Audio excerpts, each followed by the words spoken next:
Okay, everyone. Hello and welcome, and thanks for joining us tonight for the next series in our National Online Fellows Lecture Series. You're in for a real treat tonight. We've got a very distinguished panel here, and we're going to talk about a very important subject, which is cardiac screening in athletes. And so the way we're going to start is Dr. Harmon is going to give a presentation, and then we're going to have the panel discussion afterwards. Just a little housekeeping tips. The National Fellow Online Lecture Series is presented by the AMSSM Online Fellows Education Subcommittee, the AMSSM Education Subcommittee, the AMSSM Education Committee, and the AMSSM Fellowship Committee. This is meant to serve as an adjunct to your individual program's education program, and it's to provide fellows with direct access to educational experiences and experienced AMSSM members and invited guests in a variety of formats. And the main purpose of this is to assist in your CAQ exam preparation. As always, please mute your microphones and turn off your video for optimal streaming. If you have questions, please submit them through the chat function, and I'll try to get to as many of them as we can today. And then after the program, you will get a link in the chat about that has a program evaluation. Please fill it out so we can make changes to programs in the future. So without further ado, I'm going to introduce our first speaker. Dr. Kimberly Harmon doesn't need much introduction to our group, but she is a professor in family medicine, orthopedic sports medicine at the University of Washington and serves as the head football team physician there. She's a past president of AMSSM, and she has been one of the leaders in our group in the study of cardiac arrest and death, and has been interested in it just since she had an athlete of hers have a cardiac arrest in 2001. So Dr. Harmon, take it away. Thank you so much. Thank you very much for inviting me to talk tonight. And I know you're going to introduce the rest of the panel later, but just really want to thank this extremely expert group for taking time to teach our fellows here. So I'm going to go ahead and share my screen here and just try and get through sort of a little bit of history of cardiac screening and maybe talk about where we are right now. So first, just my disclosures. Really the only things that are relevant to this, I'm on the medical advisory board of a couple parent advocacy groups that are involved with screening youth. And then I do have a grant from AMSSM for cardiac studies, and I'm going to talk about that a little bit later in this program, so you can hear about that. But other than that, there shouldn't be any conflicts. So, you know, when I started thinking about sort of going back and talking about the history of cardiac screening, I really did a deep dive and went back to looking when people first started talking about pre-participation examinations and such. And really the first thing I could find is back in 1966, the American Medical Association had a committee on the medical aspects of sport, which provided recommendations. And at one point I actually checked it out from the library. The library had to order it and send it to me. And it was really just fascinating looking through that and seeing what has changed since these first recommendations came out. The other sort of source that I went and looked at was the Physician in Sports Medicine. It's currently a journal, but back when I was a fellow, it was sort of the primary care sports medicine journal. And it actually started back in 1974. And many of its early issues are now available online, which is really, again, when I went back and started looking at these, I just sort of got lost in many of the articles and seeing how things have changed and how they haven't. And so, you know, some of the things that used to be recommended is that for normal pre-participation sports physicals, that athletes needed urine dipsticks to look for proteinuria in case that needed to be worked up. Recommended that all females needed hematocrits to make sure that people weren't anemic, which, you know, we don't do anymore. Athletes with one kidney or unpaired organ were not allowed to compete in contact sports. And there's a statement in one of these articles on doing pre-participation exams that if an athlete is significantly obese, you can categorically disqualify him. It was interesting also looking at these things that all the physicians seem to be men and all the athletes were always referred to as hims. And so it's kind of an interesting exercise just to walk through some of these older things and just realize that the things change a lot and really relatively quickly. And so I just wanted, as I go through the history a little bit, to remind people that in medicine and in life, I think we always need to be looking and re-examining different things and thinking about how we might need to adjust and change. So one of the first sort of modern recommendations for cardiovascular pre-participation screening in athletes came from the American Heart Association in 1996. And Dr. Barry Marin was the lead author on this, and he was really one of the sort of fathers of sports cardiology and did a great deal of the initial research on sports cardiology. And in 1996, the AHA recommended that some form of pre-participation cardiovascular screening be done for both high school and college athletes. In fact, they characterized it as justifiable and compelling based on ethical, legal, and moral grounds. And so they really recognized in 1996 the need for some sort of screening. However, they concluded that really the thing that was the most practical was doing a complete and careful personal family history and physical exam. And while that's what they recommended, they recognized even in 1996 that the standard history and physical examination really wasn't going to find too many potentially lethal cardiovascular abnormalities. And so they put that kind of right up there in front, that you should look for these things, but you're not going to find too many. In 2005, the European Society of Cardiology came out with a different recommendation. So a person you see on your right is Domenico Corrado. He's a cardiologist in Italy, and he was head of the European Society of Cardiology, and they came out with a document that recommended the implementation of a common European screening protocol, which employed the 12-lead ECG.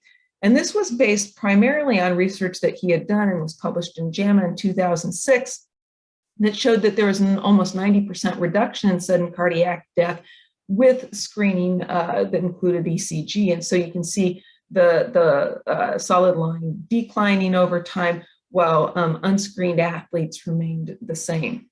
And so that sort of set up what has become known as the ECG debate. And really there's the American Heart Association, American College of Cardiology on one side, and European and professional sports on the other side. And the American Heart Association really said, you know, the problem is that there's a lot of athletes, and screening them with ECG is impractical, that sudden cardiac death really doesn't happen very often, that it's not cost effective. We don't have the physicians that can do these things correctly, and there's a high false positive rate. And so they reiterated that statement in 2007 and then again in 2014, which is the most recent one. And the 2014 recommendations basically said that when you're doing cardiovascular screening, you should use the AHA 14, which, as you know, is a set of standardized questions, or the PPE 4. It's now the PPE 5, and those AHA 14 and the PPE 5 questions are exactly the same. And so it's not an either or, they are the same.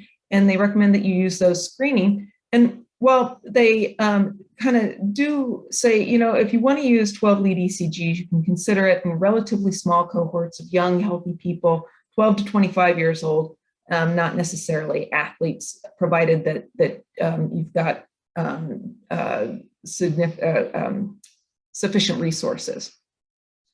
And so this was sort of a big debate among pro ECG people and like never ECG sort of people. And so in 2016, AMSSM tried to address this, and we put together a group led by John Dresner and Fran O'Connor, both past presidents of AMSSM, that included people from both sides of that debate, and to try and come up with sort of a path forward in terms of recommendations and perhaps find a middle ground.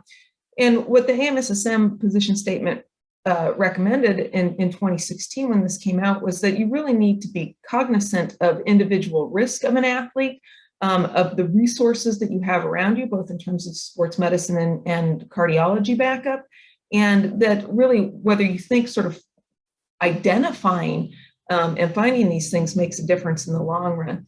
And so it sort of left it up to the individual physician. And, you know, one of the things when we talk about screening athlete is most of the time what kind of pops to mind is sort of the athletes on my right. I think that's your right too. But the competitive athletes, high school and college athletes, but athletes also is sometimes meant to include athletes at both ends of the age spectrum that may be at varying levels of competition.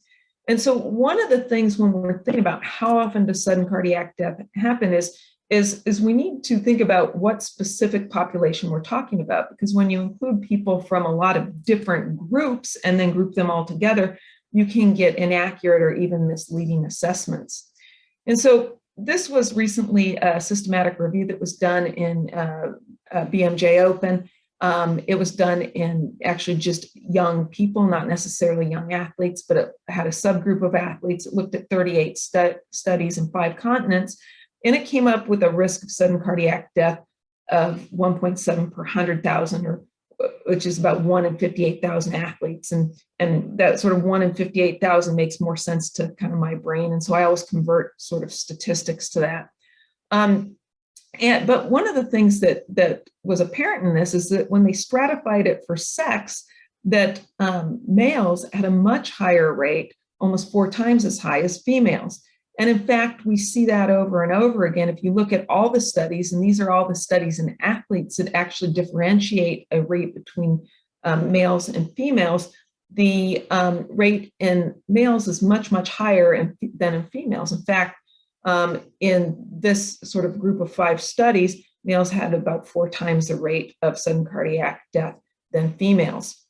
And so when we're thinking about incidence, again, we need to think about these specific groups, because if not, it's sort of like taking sort of a breast cancer risk. And if you include men in that calculation, obviously your risk for men is going to be much higher than it actually is or should be, and it will bring your risk for women falsely down. And so when it's just important, because there is that differential risk in sudden cardiac death between men and women, that we sort of separate that out. And the same holds true for age. And so this is a distribution of sudden cardiac death in those between 1 and 35. And what you see is about the age 24, there really is a precipitous increase in sudden cardiac death. And this is really because of the increasing contribution of coronary artery disease. But if you take this whole block, and many sudden cardiac death studies include like 12 to 40 in their age range, it falsely changes the rate for the different groups where the rate is different. And so you have to have similar risk groups when you're doing that calculation. And we see that again by race. And so if you look, there are not very many studies that stratify cardiac risk by race, but those that do show that there's a relative risk in Black athletes versus white athletes of somewhere between 2 and 5 times. And other race groups, there's not enough represented to really make that calculation. And so, you know, this is something we recognize back, excuse me, when we did our studies of cardiac incident. Hold on. Much better. When we looked at incident studies in NCAA athletes, and we're able to stratify out based on the demographics there. We have 10-year data that was published in 2015. We hope to get to some 20-year data pretty soon, but really the numbers haven't changed significantly. And one of the things that came out in this was that there is not only a differential between men and women and different races, but also between sports. And in other studies that have looked at the different rates in sports, we see sort of repeated that there's certain sports that are higher risk. And so which athletes are at highest risk? Those are male athletes, Black athletes, and then male basketball, football, and soccer, and then American football, if we're thinking about our highest risk athletes. So what about history and physical examination and 12-lead ECG in terms of which is better? We did a systematic review in 2015 that looked at all the studies up to that time, included about 50,000 athletes. And what this showed was that ECG was 5 times more sensory sensitive than history, 10 times more sensitive than physical exam, and had a lower false positive rate.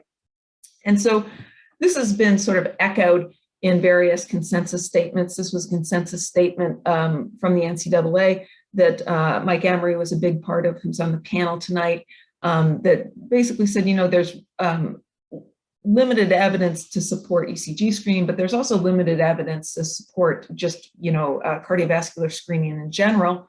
That was echoed again in this AMSSM position statement that we previously talked about, talking about the fact that history and physical exam is widely practiced. It's a pragmatic, but it has limited ability to detect athletes that are at risk. And just again, that sort of goes back to the recognition way back in 1996 that we already talked about, that history and physical has really limited ability to detect these conditions. Now, one of the things that has really absolutely changed over time from those first 1996 recommendations is the fact that our false positive rate for ECG has gone significantly down. So in 1996, when those first recommendations came out, the false positive rate for an ECG was somewhere around 20 to 25%. And so that's really high and can end up with a lot of follow-up testing.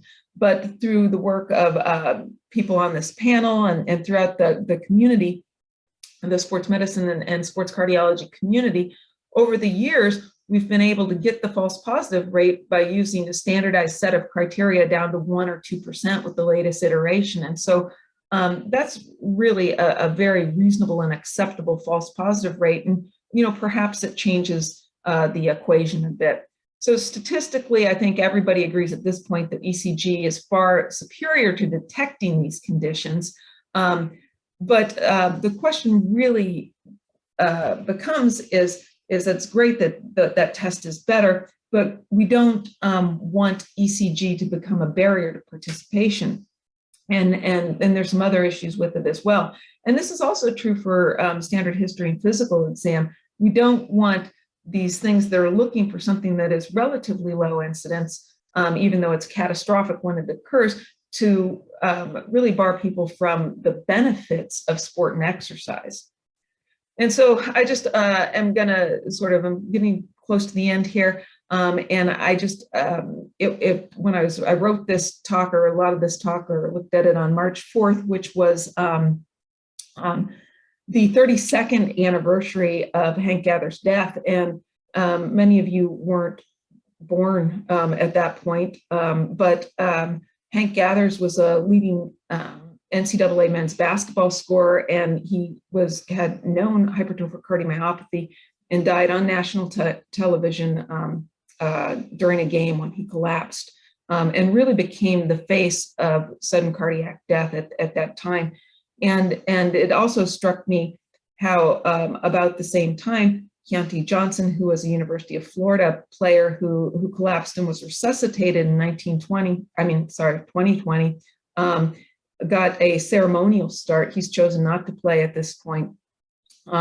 And just reminds me and reminds us that when we do find these athletes, then we have to sort of figure out what to do with them.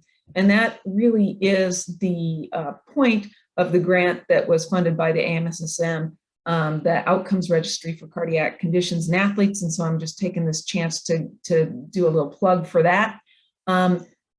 This started out looking at the cardiac effects of COVID-19, but we are shifting into a new phase that will be launched at our annual meeting that looks to enroll people who've been diagnosed with cardiac conditions and sort of follow them on a number of different parameters so that we can provide better advice to people when this happens, particularly as we begin finding more and more of them as people screen. So, you know, where are we in 1920 or in 2022? I keep going back a century, sorry about that. So even in the highest risk groups, I think we need to recognize that sudden cardiac arrest and death are relatively rare. And we need more research into incidents that's specific to age, race, ethnicity, and sport. History and physical does provide an opportunity to look for red flags, but it's relatively low yield.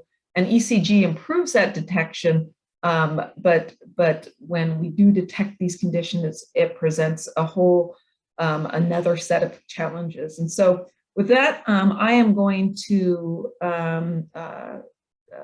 stop sharing, and we'll hopefully get to a really nice discussion with our terrific panel. Great. Thank you, Dr. Harmon. That was great. Great overview of the current situation, the historical context. So I'm going to introduce our panel now. So we have a very distinguished panel. We're very lucky to have our colleagues here to speak with us. So first, Dr. Chung. Dr. Chung is a professor of internal medicine at University of Michigan, and he's the director of the Western Michigan EP program and the director of the Sports Cardiology Clinic for Michigan Med. He is also the chair of the American Committee of Cardiology, Sports, and Exercise Cardiology section, and he is a team cardiologist for the University of Michigan. Dr. Franzos is a former Navy pilot turned cardiologist and recently retired from 30 years of service in the Navy. And while in the Navy, he was in charge of medical qualification and helped author some of the Navy's policies on medical qualification. And he's recently accepted a position as the assistant professor of the Uniformed Service University School of Medicine in Bethesda, Maryland. Dr. Michael Emery is an assistant professor of medicine at the Cleveland Clinic and Case Western Reserve University. He is the co-director of the Sports Cardiology Clinic, Sports Cardiology Center at Cleveland Clinic, and he also serves as a consultant with the NFL Scouting Combine and the NBA Players Association. And Dr. Martinez is an assistant professor of medicine and the co-director of the Hypertrophic Cardiomyopathy Clinic at Morristown Medical Center and Atlantic Health Systems in New Jersey. He serves as a consultant to many elite and professional athletes, and he is the lead cardiologist for MLS and a team cardiologist for the New York Jets and a consultant for the NFL and the NHL. So as you can see, we have a very distinguished panel here. If you have any questions, please put them in the chat and we will try to get to as many of them as we can. So I'm going to start with Dr. Chung. So for our fellows that are on the call, one of the important parts will be establishing a relationship with a cardiologist wherever they practice. What kind of advice do you have as far as establishing a relationship with a cardiologist as it comes to cardiovascular screening in athletes? Thank you. Thank you everyone for being on the call. Thank you for having me as part of this distinguished panel. And thank you, Dr. Harmon, for that great overview. So from my standpoint, like most things, if not everything in medicine, it starts with having a team approach. So from my standpoint as a cardiologist and as a subspecialist in electrophysiology, the patients are really the patients of the team, of the trainers, the fellows, if we're in the university setting, and the sports medicine docs. And so there needs to be open, transparent, and good communication between all members of the team. It really takes a team approach. If you're not fortunate to be in a setting where you have ready availability to a cardiology division or department, and moreover, someone who is comfortable being that cardiology consultant, then it's really important to try to identify someone who you can go to. And one role for the ACC Sports and Exercise Leadership Council is to help fellows and help providers, healthcare team members to find people who can either mentor and or be consultants if you don't have one readily available. And when you have someone who you identify as your consultant, they need to not only have the experience about seeing athletes and cardiovascular issues in athletes, but have the ability to rapidly work up patients and also be connected with the community. On a more individual level, I would say that it's really important to be familiar, if not comfortable, looking at ECGs, reading ECGs. Being part of this session is one example of that. So anyone on this call, I give you props for spending extra time to enhance your foundation. The international criteria, which you saw in one of Dr. Harmon's slides, is a great resource for the types of abnormalities that we consider and types of considerations with ECGs, in particular in athletes, but it's just one resource. There's no shortage for experience.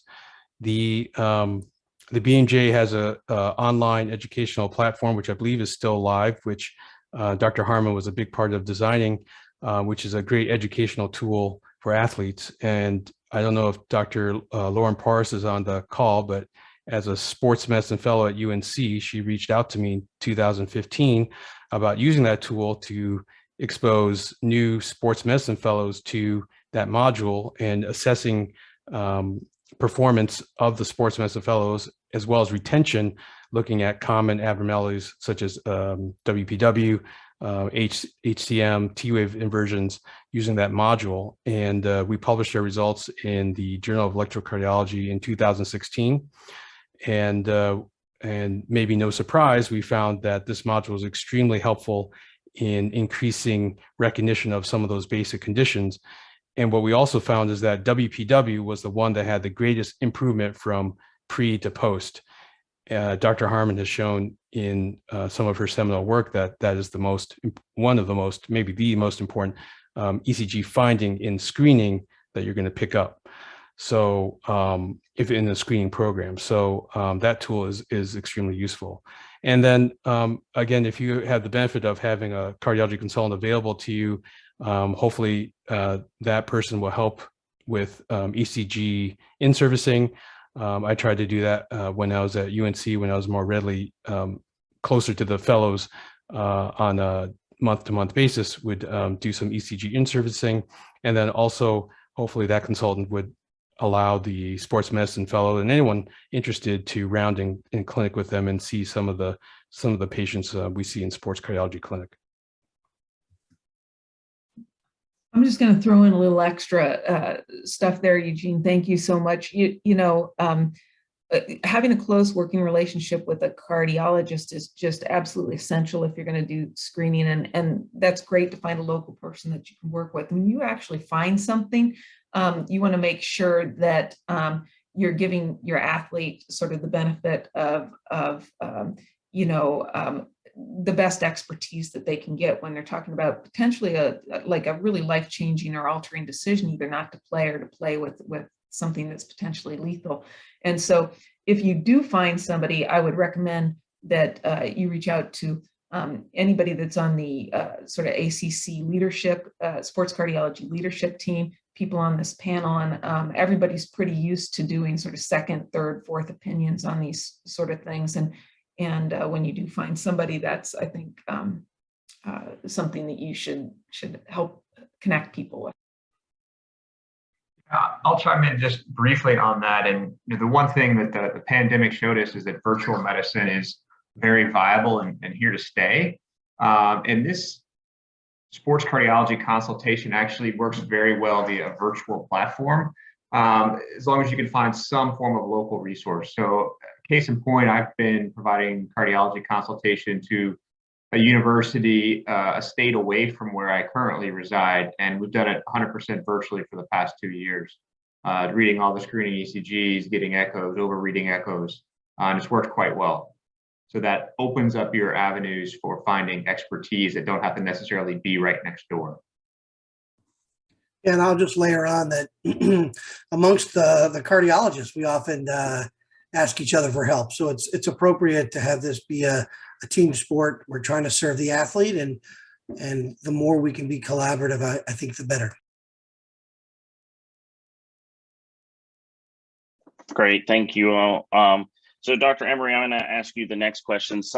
There are some states out there that have discussed implementing or have already started to implement mandatory ECG screening for their athletes. kind of what are your thoughts on this and how does that affect care going forward? So thanks. That's a loaded question, to put it bluntly. So I get the passion behind wanting to screen all of our young people and our young athletes. A lot of these laws are driven by family members and organizations that have lost children, and they don't want anyone else to have to lose a child. And that's very emotional and process to go through. The problem we have with mandatory screening is the same thing we do when we don't have resources. So as Dr. Harmon mentioned in her talk, the AHA does not recommend universal mandatory written by law ECG screening. As we've talked here now, reading an ECG is not the easiest thing in the world for anyone, let alone when there's athletic adaptations that alter what happens on an ECG, and there's even a smaller amount of resources.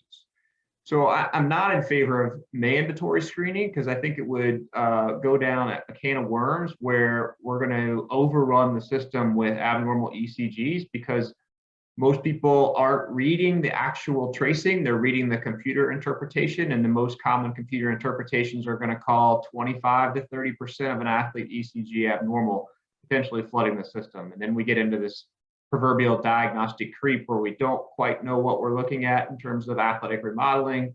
So it has the potential to do a ton of harm, may do a little good on that small person basis, but in the grand scheme, I think mandatory law-based screening is a bad idea.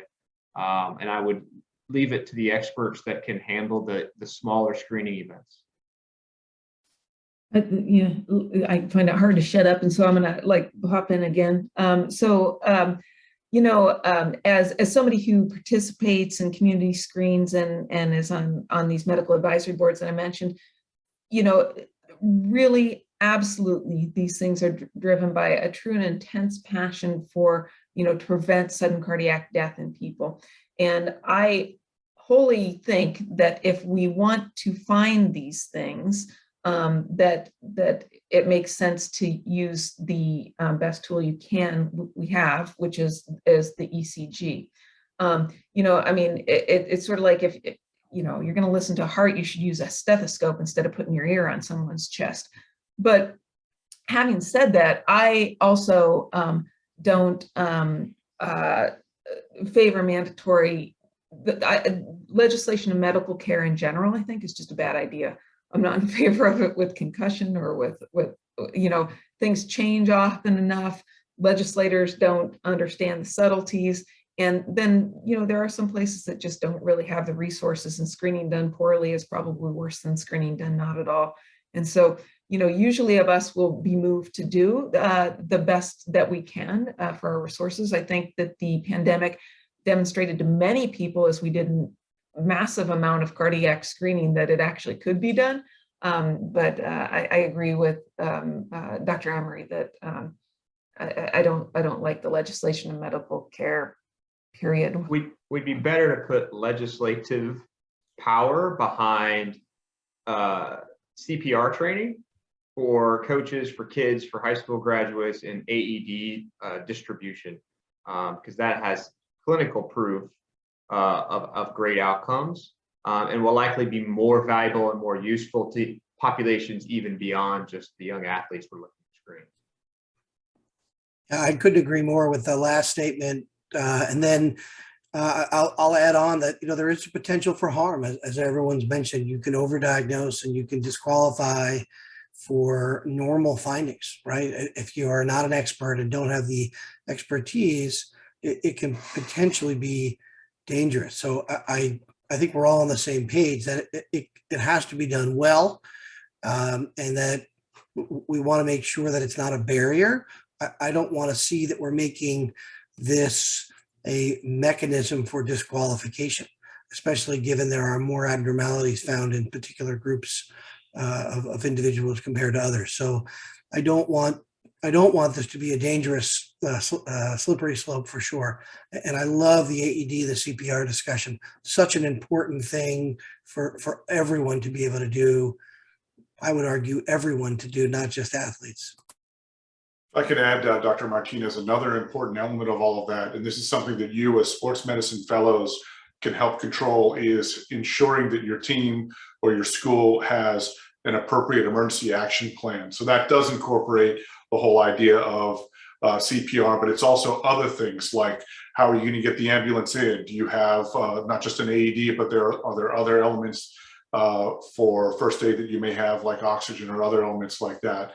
So ensuring that you've had an EAP, an emergency action plan, established is also important.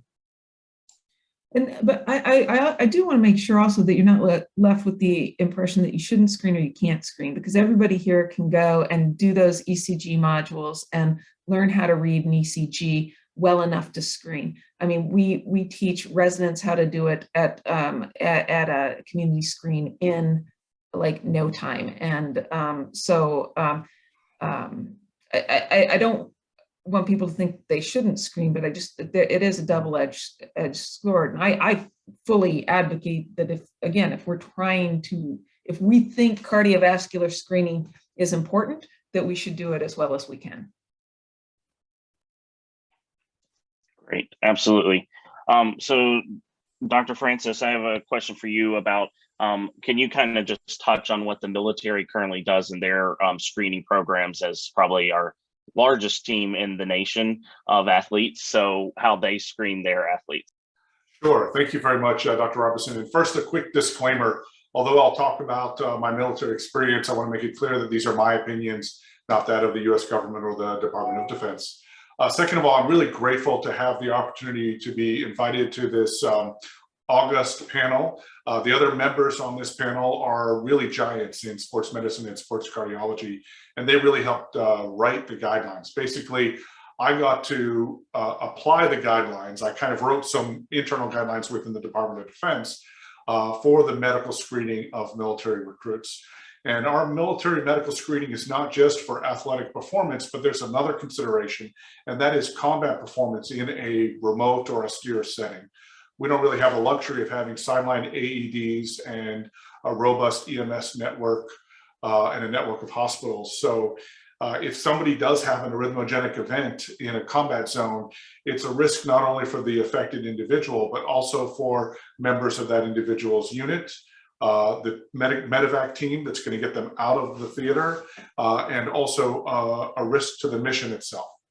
So the military used to screen most applicants with an electrocardiogram. However, because of the high false positive rate, again, we talked about that, 20–25%, the added cost of specialist follow-up, as well as the low prevalence of sudden cardiac death or arrest, that led to the elimination of the EKG back in 2002. We did continue to do EKG screening for high reliability or high risk occupations, like, for example, pilot or a special forces diver.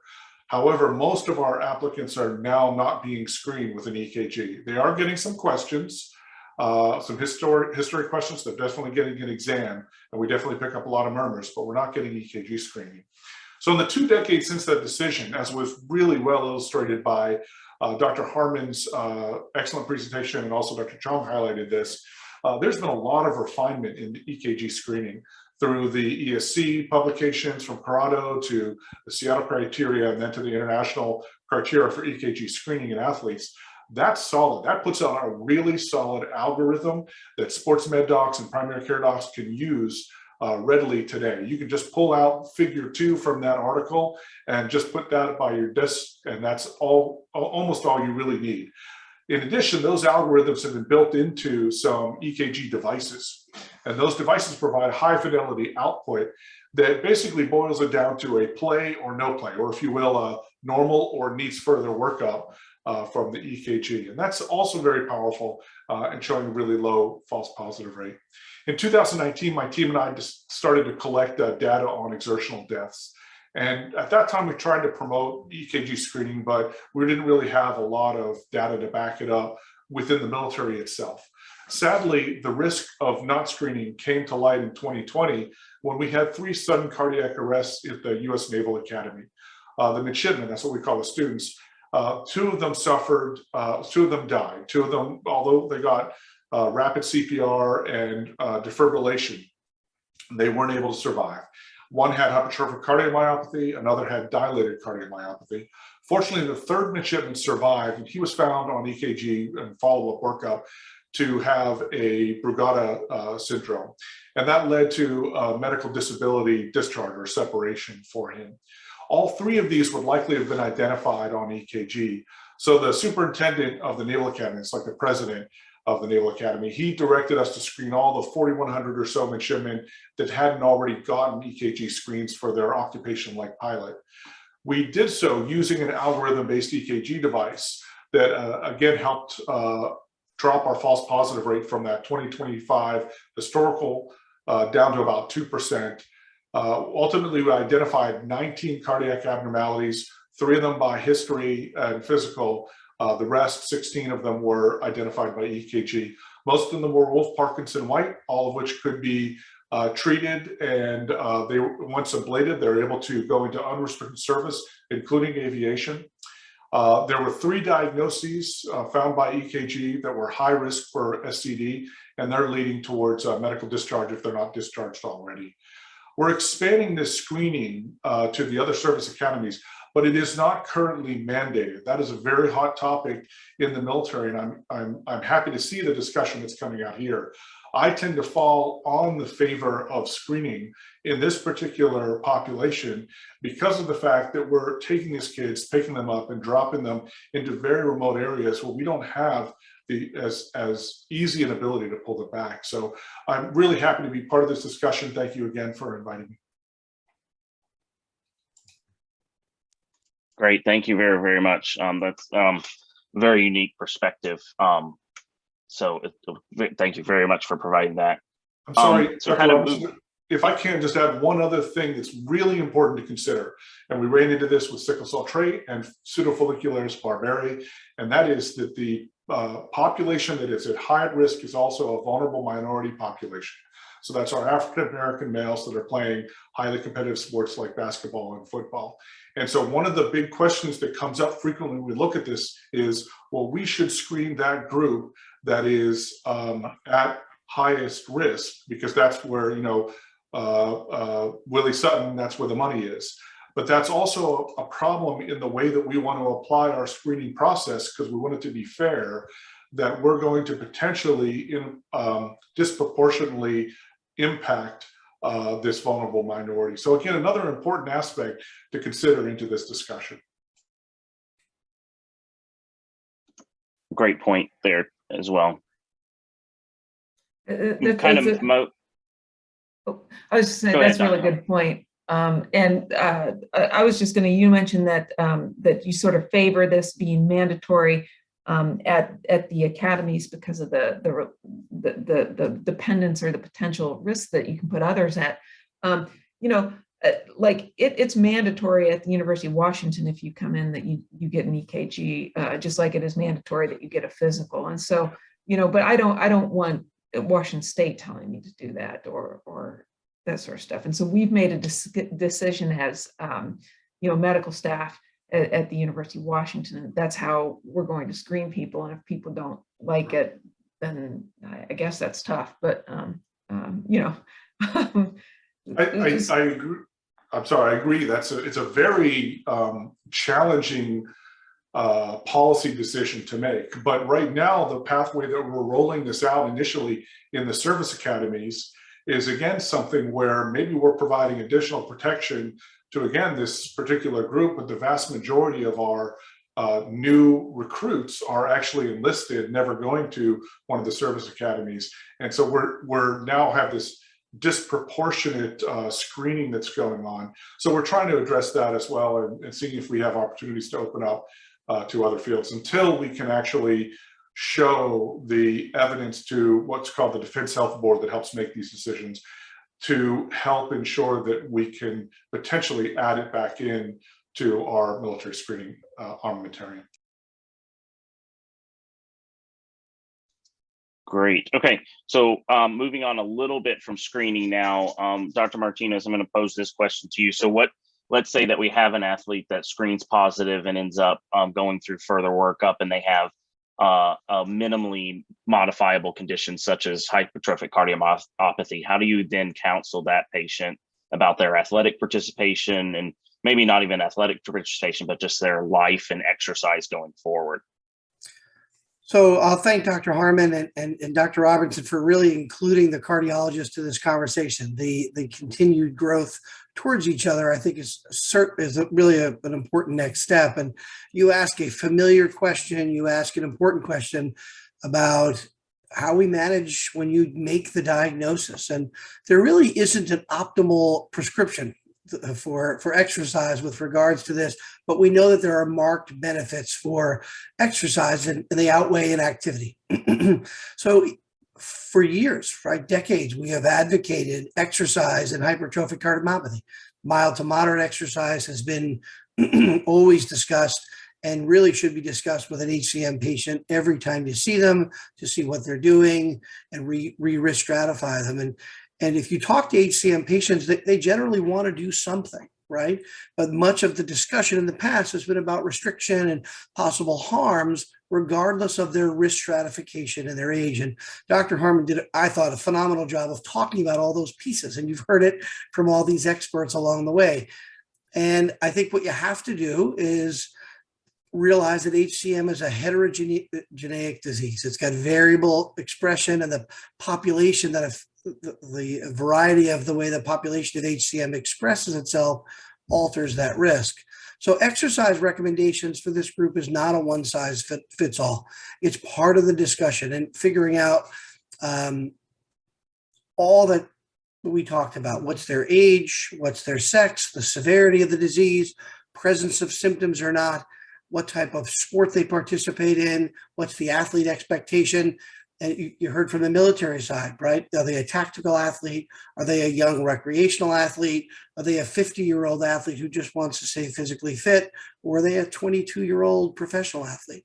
All that should go into that discussion. But first and foremost, involve an expert. Involve somebody with expertise in that condition to sort out risk stratification. We know there are risk factors. The thicker the ventricle, symptoms like passing out, family history of sudden death, significant scar, apical aneurysms, reduced ejection fraction in the setting of HCM are all high risk features that change the way we discuss exercise with that athlete.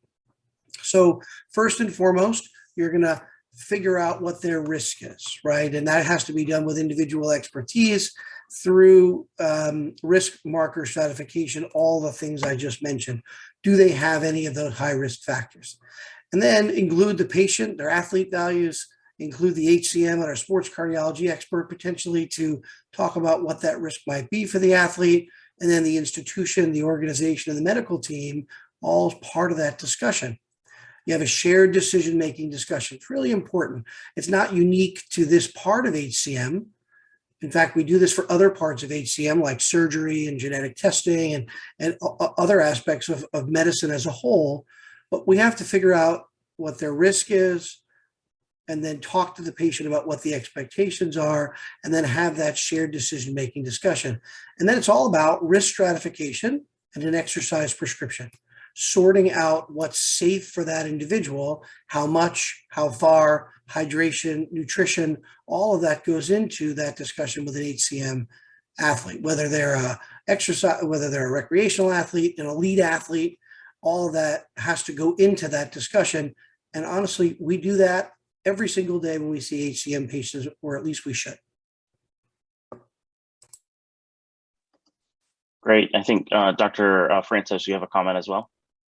Yeah, just to add on to Dr. Martinez's comments, in the military, when we have people come in, we kind of want them to be a pluripotent trooper, so to speak, that they could go to any occupation and we'll define that occupation based on their performance in boot camp, their aptitude, and the needs of the service. But once they're in, oftentimes we'll have people that are in jobs that may not have the same physical demands like medical or lawyer, as an example, and we may be able to keep them in. And we actually do keep a fair amount of hypertrophic cardiomyopathy personnel in service as long as they don't meet criteria to require an ICD placement or they get some type of functional issue on with LVOT obstruction or something like that. So another interesting note. Sorry, go ahead, Dr. No, Martinez. I think it's a great add-on. I think that's part of the discussion, right? And you might do that with them just based on age alone, whether they have HCM or not, right? As they get older, their profession, their need in the military or their participation in sport may be different. And I have that conversation with them as well. You can still be part of the team. You just can't be part of the team the way you were before. And that's part of the discussion based on their risk. Well, and you guys both bring up important points in terms of, you know, it may be that an athlete has a very high risk tolerance and, you know, they want to play, but you as a team physician may not feel comfortable taking on that risk. Either you as a physician, as a team physician, or your institution may not feel comfortable taking on that risk. And so, you know, there's legal precedent that has shown that as long as it's medically reasonable for you to medically disqualify them, you can, but then they could go somewhere else and that other institution could deem it reasonable for them to play at that institution. And certainly, you know, that is common in other things. I just disqualified somebody for a spinal condition and somebody else picked him up and he'll be playing there this season. So, you know, people evaluate risk differently, but typically that's why it's really important for it's great to have conversations with your consultant cardiologist. And if the athlete goes out and gets their own cardiologist, because, you know, if you doctor shop enough, you can get people to tell you whatever you want. But to really have open conversations about what is the level of risk. Are you willing to accept it? Are we willing to accept it? Completely agree. And some of that may be based on resources, right? What you have available at the institution you're being asked to deliver. As Dr. Franzos mentioned, you know, if you're in a $150 million plane, it's great that we know CPR and AEDs. It's not going to help a whole lot when you're pulling 4Gs. So that's all part of it, right? What they're going to do, what the resources are, what the capabilities are. I think that's absolutely spot on. Shout out to Dr. Martinez for recognizing Gs are an important component of aviation. I think that that makes another point that someone brought up in the chat. I think someone had presented, they had a lacrosse player that presented their training room with fatigue and decreased exercise tolerance, and was found to have a 5% ejection fraction on echo. I'm not sure. I'm assuming maybe dilated cardiomyopathy, but then went on to have a transplant, and they had said that they had had a normal PPE with an EKG 2 years prior. But it, you know, like Dr. Martinez has mentioned, a lot of these conditions are have variable penetrance and presentations, and they may not present until later in life too. So there's also a good question about how often to screen. And I think that's a big debate too, is how often do we actually screen? Is one screening enough, or do you need to screen every year, or do you need to screen every 2 years, or how do you do that? Yeah, I'll start that one off. And that's a good question that a lot of us are starting to ask now. Part of that's come out of some of the European data in Sanjay Sharma showing that, you know, in their large screening programs, they still had a profound number, well, I shouldn't say profound number, a significant number of athletes who screened normal, who several years later were found to have either a cardiomyopathy of some sort or actually experienced sudden cardiac death, despite them screening normal earlier in life, even maybe just 3 or 4 years prior. We also know from some other data that if you have an abnormal ECG and a normal workup, that sometimes you just wait a year or two and they blossom their cardiomyopathy. So it takes sometimes an element of time to blossom a cardiomyopathy. Family history plays a role in that, because that often shows up in a family history. You just have to dig a little deeper. The other thing we have to be conscious of is there are acquired reasons why you could develop cardiac disease.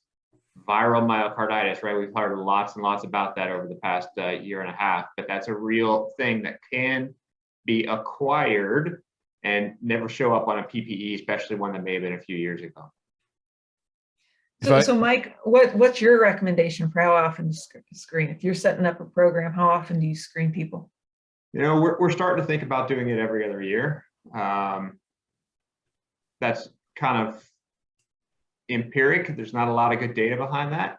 I'd like to see, I know several schools have been doing ECGs every other year. It'd be nice to see some of that data published. I don't know if you, what are you doing, Kim? Actually, let's.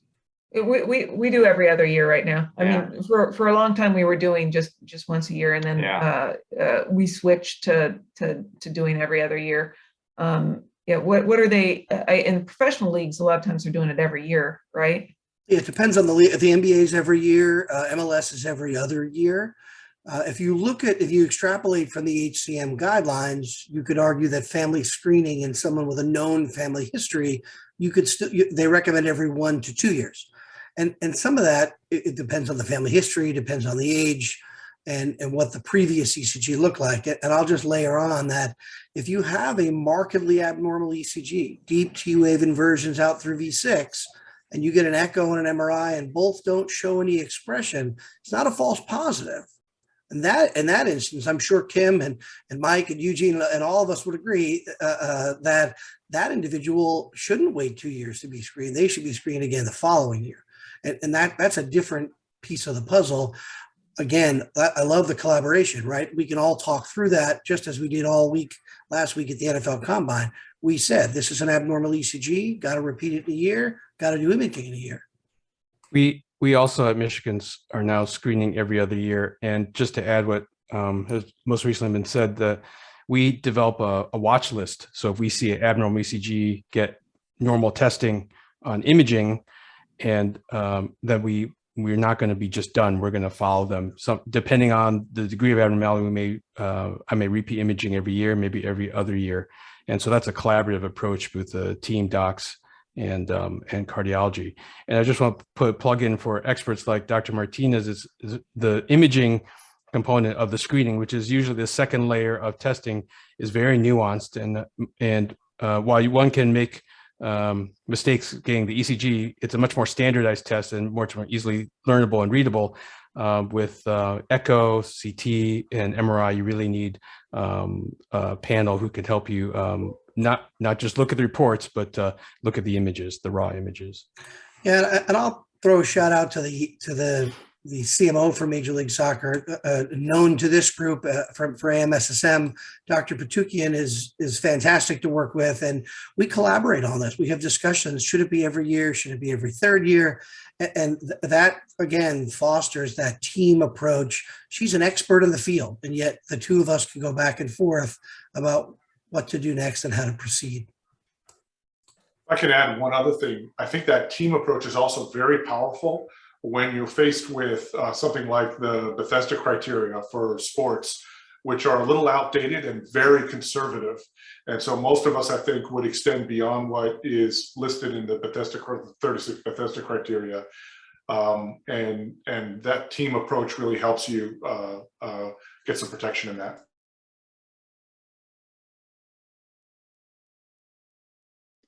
Great. So we've got just a few more minutes. There aren't any other questions in the chat, so I'll pose kind of one final question. Just for our fellows that are kind of going out and maybe implementing their own cardiac screening program, there may not be one established where they are. What kind of advice would each of you give as far as maybe one do and one don't that is a good kind of standard of practice for helping them establish a good ECG or just a cardiac screening in general? Maybe. Oh, yeah, you Dr. start. Harmon, you sure? Okay. Yeah. So I've had the benefit of starting ECG screening programs at both UNC and Michigan. Hard to believe when I started in 08 at UNC and then in Ann Arbor in 2017, neither one, from my standpoint as EP, neither one was doing standard ECG as part of the pre-participation evaluation, but we are at both schools now. So I would say, don't be afraid of looking at the ECG, getting comfortable reading ECGs. As you gain more experience, you'll be able to recognize normal from abnormal to start, and then more nuanced ones, and work with your cardiology. And then do find a friendly cardiologist who can work with you. And if you don't have one readily available, then please reach out to us and we'll help. I should have gone first because that's like was the same things. But I think if you're going to screen, you need to learn how to read an ECG. The modules are great. The AMSSM has the ECG interpretation workshops before the annual meeting every year, and that's it's free. It's a great opportunity to go and tune your skills up every year. And then the algorithm machine, the Cardia machine, I have no financial interest in them. That does a really good job of sort of reading. And if you're going to start a program, buy that machine, and you won't miss much. It might overcall things a little bit, but I'd say don't be afraid and ask for help. So I'll go next. Do have a plan to handle the abnormal ECG. Have a plan to know what to do with it. Don't just give them their ECG and say, this is abnormal. Good luck to you, and hope things work out. Don't do that. And don't separate the history, the physical, the patient from the ECG. I'll say that. Don't separate the patient from the ECG. How old they are. If they're under 16, that changes things. Their gender, their ethnicity, and their sport all change based on the criteria, what you're looking at. So don't separate the ECG from the patient. Really important. Yeah, I'll add in here on a closing thought that, finding resources that will help you and are competent to do this are vitally important. As we mentioned earlier, doing poor screening is worse than probably not doing screening at all. And don't assume that just because someone has an ECG machine that they know how to use it or how to interpret it. Got to find someone that actually knows what they're doing. And I'll just add do get comfortable with ECGs, either through one of the programs, or at the very least, as I mentioned, pull that figure 2 out of the international criteria and have that standing by as you do it. We actually did use the Cardia 2020 device that Dr. Harmon mentioned. And I'll tell you that we had no false negatives in that. We reviewed, cardiologists reviewed every single EKG. So really a solid piece of gear. And it also incorporates, as part of its algorithm, it incorporates the AHA questions. So it helps you make sure that you're capturing all of that stuff. As far as don't just let these kids hang out in the wind. Have a plan to hand them over to care if you do identify something, which I think Dr. Martinez mentioned. Great, some great advice. There is one question in the chat. I don't know how much time we really have to address it, but it's about return to play after COVID and screening after COVID, and whether vaccination status changes what kind of workup you would do on an athlete, COVID positive athlete returning to play. So quickly, I would say that vaccination status isn't going to alter how I return someone to play. The symptoms from the actual disease are going to determine how I'm going to return them to play. Absolutely agree in my book. How the rest of the cardiologists, thumbs up, thumbs down. 100% agree with that. There's just an image circulating on the internet that vaccines somehow increase your risk of cardiac events and that you can't be cleared without echo and ECG. That is absolutely wrong. It's just wrong. Don't do that. Agree. And in a couple of weeks, the Journal of the American College of Cardiology, JACC, is going to have an expert consensus decision pathway, which many of us were involved with, looking at myocarditis, long COVID, and return to play. So look out for that. Great, that'll be very useful. So if no one has any other closing thoughts, we will end it. Thank you very much to our panel. Thank you for dedicating your time. I hope the fellows realize how lucky you are to have this amount of expertise in one call to get to just be able to help us kind of learn better to be better physicians for our athletes. Thank you all very much. Thank you. Thank you all. Have a good evening. Thank you.